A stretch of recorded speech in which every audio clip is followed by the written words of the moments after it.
So good afternoon, everyone. This is Audrey Russo, President and CEO of the Pittsburgh Tech Council, and today is another great day of business as usual. I'm thrilled to be here. I'm joined by Jonathan Kirsting. He's Vice President of all things media and marketing, and he even got dressed up for today's guest. So you can see he is wearing a tie. Is that a locally made bow tie, Jonathan? Of course. I wear nothing. I'm exclusively wearing not slanted bow ties, of course.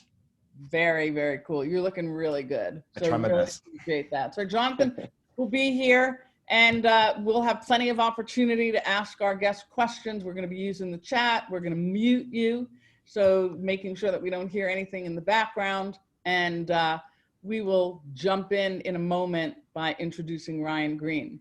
So I do want to thank Huntington Bank. They've been amazing partners.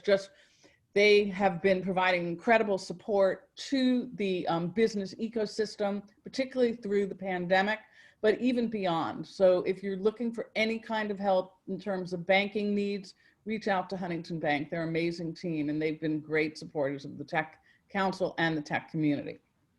So today, we now like to say every day, thanks to Brian Kennedy, who really serves as our executive producer. He reminds me that today is number 147, business as usual. For those of you that might not know, our vision was doing it for 2 weeks back at the onset of COVID, maybe 3. And, but the thought, we have an action-packed schedule for the next couple of weeks. And it is beautiful out here in Pittsburgh today, like a summer day, but appreciate all of you spending the time with us at lunch and just joining a little bit of a bite-sized opportunity by hanging out with some of the incredible people in our region. So I'm going to jump in. We're hosting Ryan Green. He is the CEO and co-founder of a company called Gridwise. And Ryan, thank you so much for joining us today. Really appreciate it. We are going to just jump in and we're going to start a conversation and say, okay, who is Ryan Green? Who is Ryan Green, the man? Why did you start this company? What is Gridwise? So let's start there. Great. Yeah, so I'll touch on, I'll get into a little bit about myself and can jump into the path that led me to Gridwise. I'm currently living in Pittsburgh, PA. I'm not originally from there. I would say that I've taken a fairly non-traditional route to get to where I am. And being in Pennsylvania now, it's actually the 12th state that I've lived in. I've been all over the U.S. I graduated, ended up going to the Naval Academy for my undergrad and studied economics and Chinese there. I played football as well. And I would say that I really through leading up to that point is if I look back at kind of this non-traditional route is back towards even 6th grade is really where I started to experience had my first entrepreneurial venture and had some sort of informal side hustle venture that was all legal up until that point at the Naval Academy, where I actually started my first company in the financial services space, leading into my junior year there. Going into, as I graduated, I continued to run this company in parallel of being active duty military, and really just, I would say running that company ignited the entrepreneurial flame for me, and just understanding how to stand up a business and operate it, generate revenue, hire people, things of that sort, while balancing the military. As I ended up, during my military time, I ended up getting out,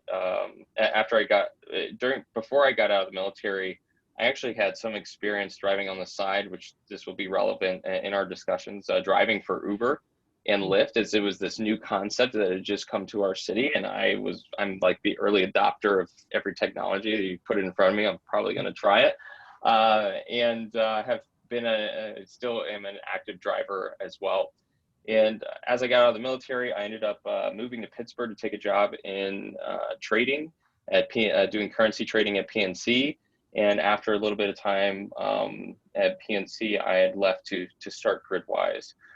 So really what led me to start Gridwise was that it really came down to that initial perspective I had from driving myself. I took a few rides as a passenger quickly after I signed up to drive.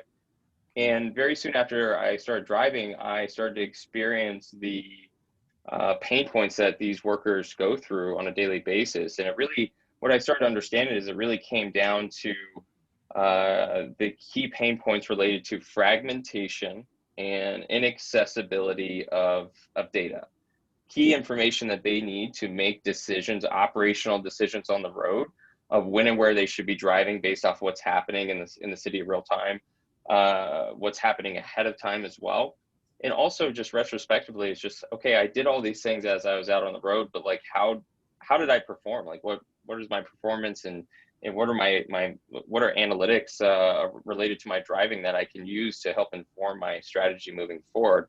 And a big challenge that these workers face is that over 70% of them are driving for at least 2 services or more. And so they're constantly switching these apps on and off as they're out on the road. And as they're doing so, they are their performance and their activity is completely fragmented across those services. So that perspective led me to really endeavor into starting Gridwise, and I through that path, I came into Pittsburgh, saw that there was this great ecosystem here for technology. Ended up meeting my co-founder, the CTO of the company, the person who became the CTO and the co-founder of the company, Brian Finnemore. And we applied to an accelerator here in Pittsburgh and got it off the ground.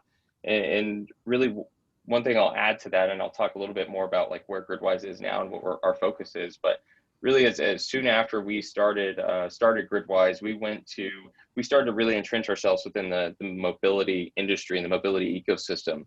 And we started to see that, okay, well, we've come into this really focused on empowering workers, this new wave of a workforce called gig workers, and which was very intrinsically rewarding, and will continue to be.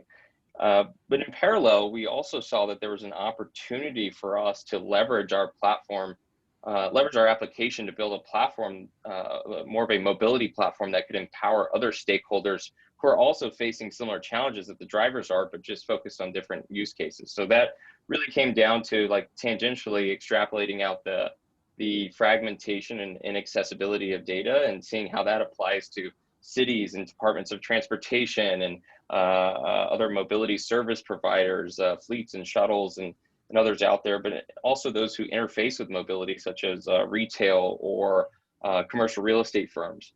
Really, to all of them, these new mobility services and the movement of people and goods across them is like a black box. Nobody understands how they're impacting our cities, how people and goods are moving.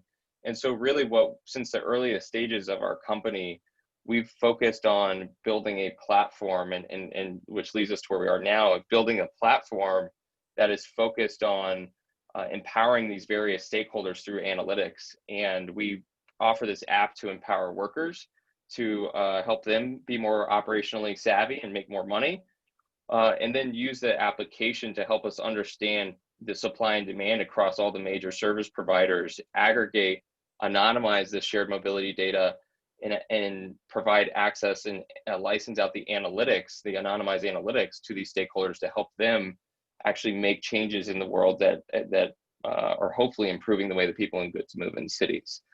So really, that's our focus as a company, is really improving the way that people and goods move in cities. To date, we've raised $5.6 million in venture capital. We have about 16 people on the team that are full-time and are operating. We were operating in 41 different cities in the country. We just, as of last week, just expanded nationwide across the entire US. So really excited about that. And are continuing to really grow our presence as a mobility platform. So let's reel back. Let's just reel back a little bit. You're a trader at PNC, and I mean, I'm not letting you off the hook here. So you're a trader at PNC, and you decide that you're going to drive some Uber, right? You'll do a little bit of gig work on the side. When do you say, I'm done being a trader, I'm just going to throw myself right into being a company, or starting a company? And then what was going on in your head? Like, what was happening?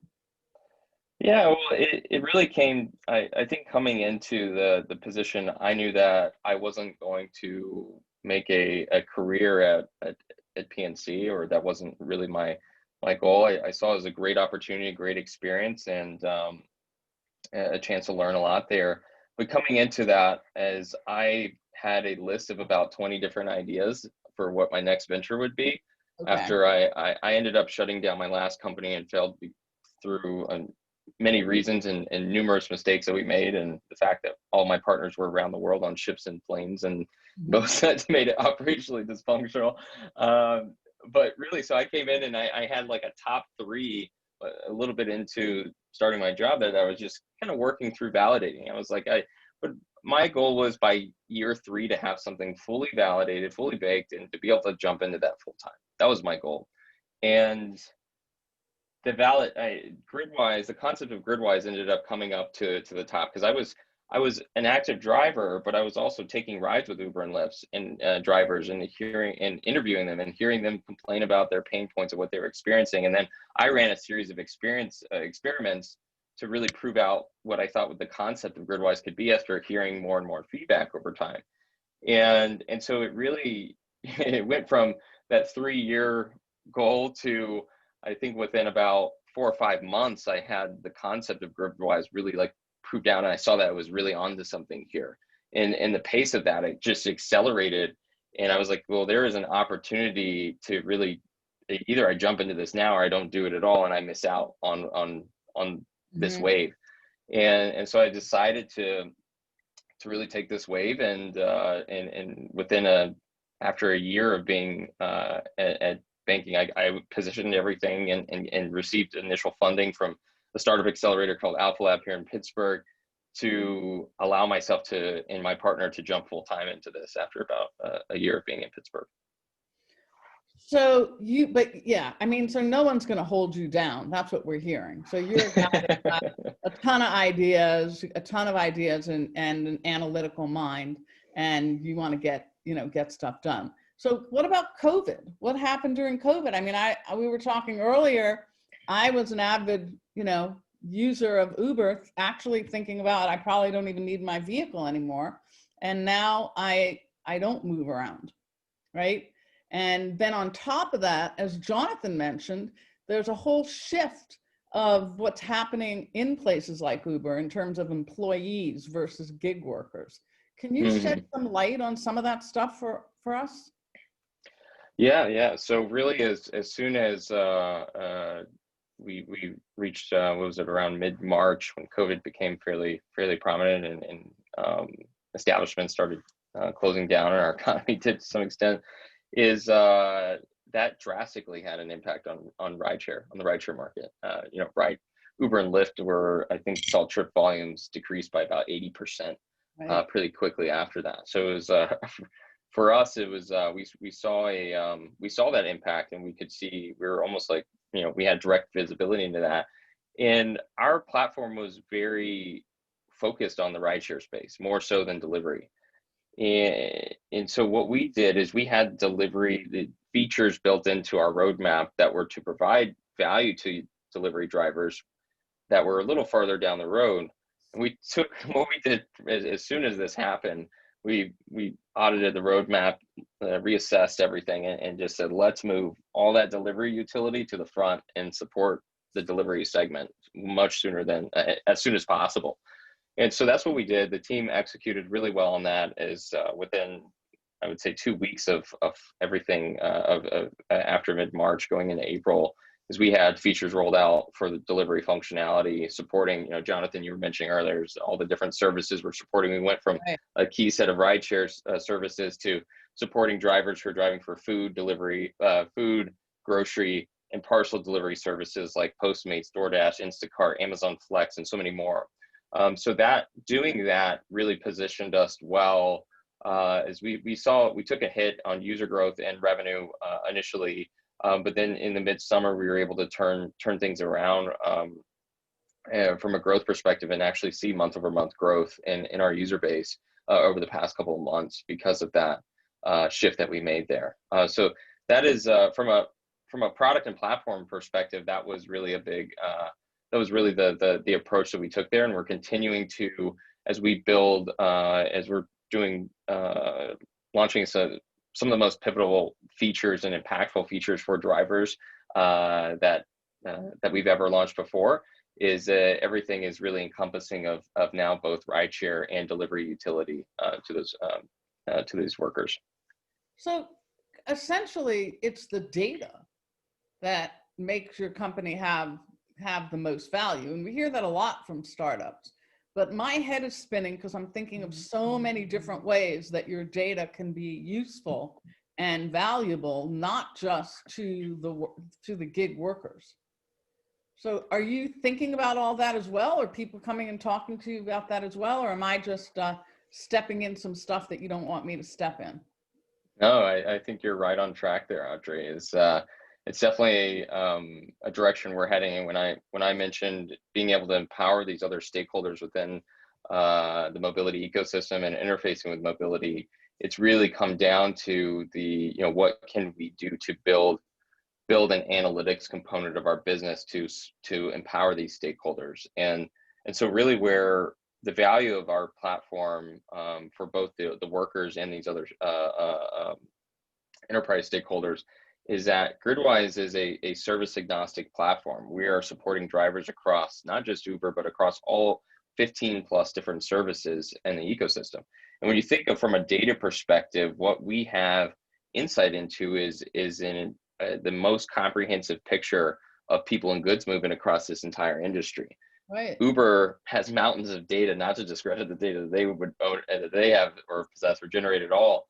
But really Gridwise is we have a view into the entire ecosystem and all the supply and demand trends and movement. So as we see that, we can speak to how rideshare is doing and being a leading indicator of those trends of what's happening, because we can see delivery services maybe starting to change, have some changing dynamics, while rideshare is having a change in their trends as well. And so really is for us, we'll have some announcements here soon related to the analytics component of what we are going to be standing up here within this quarter, actually, and some of the entities or partners that we're going to be working with related to that. Good. So my suspicion was right then. There are other applications for this. So the kind of data, can you give us some examples? If Jonathan and I are Uber drivers, mm-hmm. or Lyft drivers, tell us the kind of data. Give us a sample. Yes. A sample of the taste of the data here is really as you come into the application as a driver, you're presented with data and information that's helping you from the start either plan ahead and answer questions such as should I drive today? Should I drive in the next hour? Is it worth my time to drive? Or when should I be driving this week? And what you're going to see there is information related to there's the rideshare utility has been around airport traffic trends. So you can see over the next 24 hours what the passenger demand is going to look like for departures and arrivals at the airport. You're going to be able to see what the supply is at the airport in real time to say hey, here's how many Uber drivers are at the airport. Here's how many Lyft drivers are there. Here's how many Z-Trip drivers are there. And then also there's event information and event calendars and things of that sort. So there's data related to events, airport, and weather. There's been a big driver of demand, indications of demand for the rideshare drivers. And what we're putting out now is actually more geospatial features that's supporting the delivery drivers as well, that's helping them understand where, based off of this time of day and this day of week, driving for a food delivery service, where tends to be the places where people may see the longest trips, or where people see the most earnings generated at this time, or where there seems to be the most oversaturation in supply, and then maybe more opportunity in other areas based off the balance of supply and demand. And so those are features that are also in data that's also encompassing of both the delivery and the rideshare side of things. When you get into the tracking components, as I mentioned, drivers turning their apps on and off, and when you think about their earnings tracking and analytics related to their driving, is as those apps are turning on and off, Gridwise stays on. We're able to capture, now be able to capture the location that they their mileage, track their mileage for them, help them understand where they traveled at, what areas they spent the most time in, and see kind of really the entire path that they took as a driver. But also in parallel, be able to track all their trips, their earnings across all the services they're driving for. So when you mesh all of that information up together, you now are able to see, drivers are able to see something they can't see on Lyft, they can't see on Uber, they can't see on these other services around what their dollars per hours are, their dollars per mile, their dollars per trip, their trips per mile, like so many stats related to their driving, and also be able to compare that to the market that they're driving in. So they'll say, hey, my dollars per hour looks to be, $19 per hour today. How did that compare to the rest of drivers in Pittsburgh or the rest of drivers in LA? And that's a pretty powerful feature that helped them kind of benchmark themselves and understand where they kind of stand in the pack and what they can do to what they can continue to do that's working, or or maybe help them identify gaps in their strategy to help them improve. How close are you to the drivers, like the gig workers? Where is that in terms of your world and how you manage all this? Yeah, I would say in terms of our, just to clarify the question, is in terms of like our relationship with them, in terms of how we interface with them. Interface, how you have done your computer interface, how you've collected the data. Mm-hmm. Yeah, I would say is we have a great relationship with drivers, as you can imagine. Anyone that's helping, really working day in and day out to put more dollars back into their pockets is really going to be favorable to them. And so I would say for us is we've really grown and positioned our position now in the industry as the number one companion app for these workers, and we are the advocate that is empowering them, that's helping them not only see data and information that's in the app, but we also have a just an immense amount of resources from our content that we produce on a weekly basis. We're putting out a blog post to help them understand how things are changing in the industry and what they can do to, like, what this means for them if as COVID-19 became prominent, is being able to, there were so many resources that were out there. And what our focus was, a big focus for us as well, was translating that to the relevant, to what's relevant for those workers, and decipher what's opportune for them out there, and what they can utilize as gig workers as well. So we are really around the clock working to be a resource for them in a multitude of ways, whether it's related to helping them out on the road be more efficient and profitable, or helping them really just understand the changes in the industry and how that's impacting them over time. So with all this data that you have and all this access, and knowing everything that's happened with our economy and COVID and et cetera, and you have a real pulse on things, where do you think we're headed now for the next, let's just say next 4 months? Yeah, I would say for the next, what's been interesting to see is over the past 3 months, we've actually seen continued uptick in rideshare activity. And where that started at is at airports. And so when we look at, typically what you'll see is airports are going to be a leading indicator of inner city activity or urban activity. And so you'll see, as we started to see more trips, we've started to see more and more trips occurring, and more drivers visiting and hanging out at the airports to pick up people there. And that's continued to grow. I would say that over the next four months is really going to be as much of a leading indicator we can be for the industry and what's happening. There may be, I think what's even going to lead before that is really what happens with the COVID trends. And so if we do see that things are maintained and under control over the next few months, then I would say that rideshare should start to see a much stronger rebound. But if we start to see as many are predicting a higher level of spikes through the winter, then we'll probably see a persisted trend where we see this stagnant activity on the rideshare side and continued growth on the delivery front, as probably even more people are going to go grocery shopping less and go out to restaurants less as well during the winter. So however, is in the next, let's say 6 to 8 months, is I would see as we start to get back to warmer weather, what we expect to see is when there's going to be at some point when we get to this move towards more of this new normal, is there's going to be such a as people start to as doors open back up and people start to go to restaurants and people start to go to grocery stores, is there's going to be a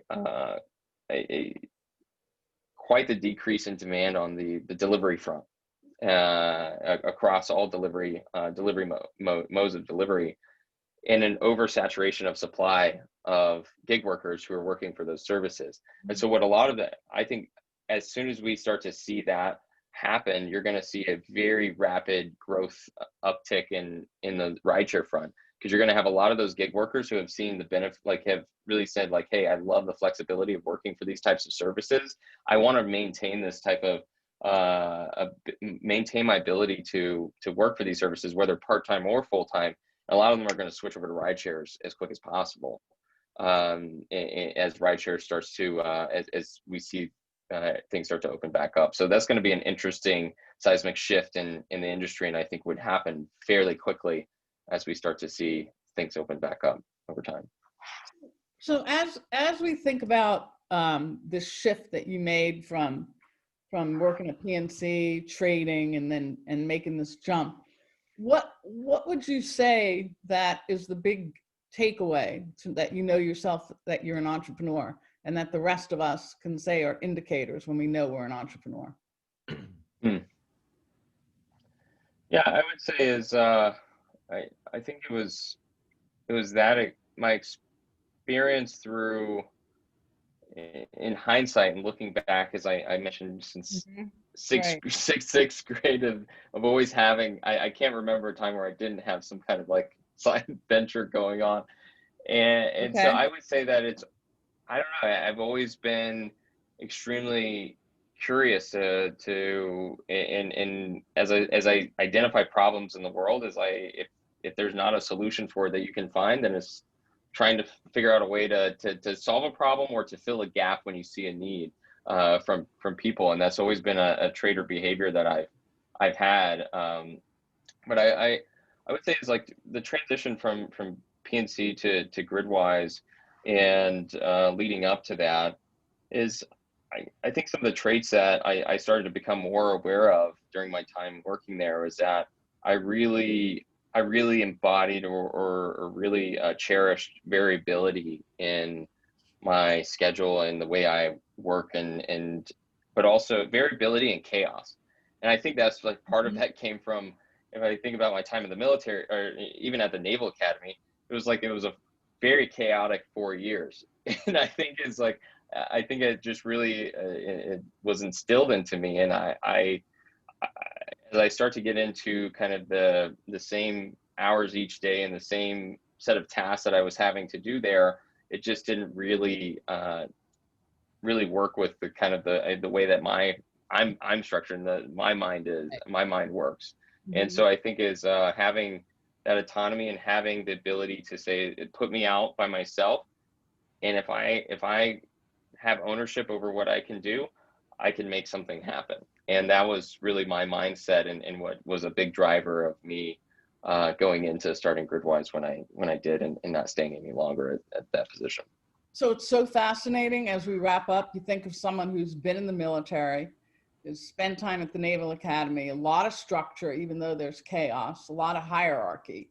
And yet you, Ryan Green, the man, exhibit the opposite of that by building a company, which is cool. It's cool. You know yourself. You know that you can't have anything boring, anything too repetitive, and that's cool. And I think that if our listeners should take away from that is pay attention to that in ourselves, because we're listen to the things that you tell yourself or how you act. And I think that's what you've been able to do, Ryan. You've been pretty clear in knowing yourself. So are you hiring? Not at the moment. We just we were filling one. We just filled one position that we were hiring for, and at least for the foreseeable future, we're not gonna for the next few months at least, we're not going to be hiring. But as we do, we will be sure to to let Everyone everyone know. That's great. And then what's one thing, like, tell us something, what's your favorite food to eat in Pittsburgh that surprised you? Favorite food to eat in Pittsburgh that surprised me. I've had some like go-to spots. I don't. Oh, you know what? Scratch that. I have a place. What's